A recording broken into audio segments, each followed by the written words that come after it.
Now let's see how an actual Manding session is conducted. So first there are a few prerequisites. Number one, by now you should have his favorite reinforcers, 4 to 5 of them, around the workstation. For example, for our child, chips and chocolates are favorite reinforcers under the classification of food. But as I said earlier, we have to at least keep two different classes. Child also has trampoline and a gym ball, which is also kept near the workstation. These reinforcers are kept in such a way that the child can see them clearly and has free access to them. Another important point which should have been done by now is that the child should be able to identify or label all these four reinforcers. To refresh your memory about labeling, you can watch my previous video on labeling. So now, what do we see? Here is the child and his mother, both ready to learn Manding. This workstation has already been paired with the reinforcer, and hence the child is a willing and cooperative learner. What I am describing is the best case scenario. Many a times the child may not be sitting, but it is okay. The child need not sit. The child may walk around the room as long as he is approaching you for his favorite reinforcers. It is okay. So here we are going to demonstrate an actual Manding session. As I have already said, large number 4 reinforcers are kept in easy access to the child.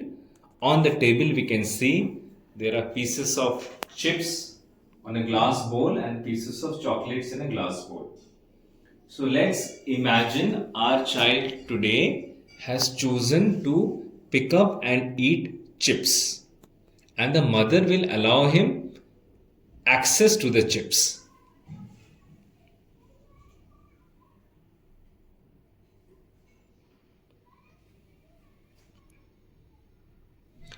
After some time, after the child has eaten 2 to 3 bites of the chips, mother will pick up the glass bowl so that it is under her control. Now she will offer the chips to the child. While she is doing so, she will utter the word chip loudly and slowly 3 times, keeping a gap of 1 to 2 seconds between them. Chip, chip, chip. She will do this repeatedly till the time the child accepts chips. Chip, chip, chip. So I will describe the best case scenario, that is after many such attempts, either during the first Manding session or it may be the 50th Manding session. But hopefully, while the mother is offering the chip to the child will echo or repeat the word chip or any vague approximation of it. Chip. Chip. Very good. Good saying chip. Chip. So what did the mother do? She immediately reinforced his response. Hopefully the child over a period of time will understand that whenever he correctly says the word chip, he gets to eat chip. Plus he makes his mother very happy and he gets lots of love and appreciation for saying the word chip. But this best case scenario may not fructify for a long time. Please do not lose hope and keep performing this. Another scenario may be that a child may lose interest in having chips now and may want to do some other activity. Like in this case, he wants to jump on trampoline. The mother should allow him to move from the workstation and go to the trampoline. She should not impede or stop him. So like now our child is jumping on the trampoline.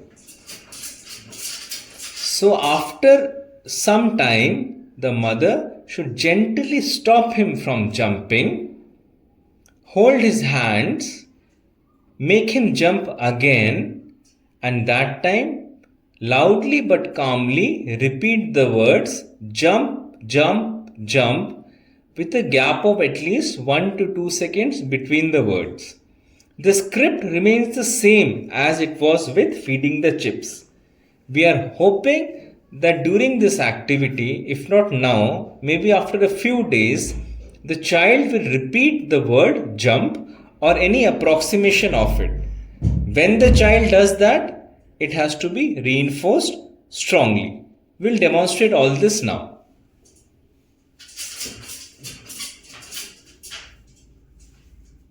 Jump, jump, jump.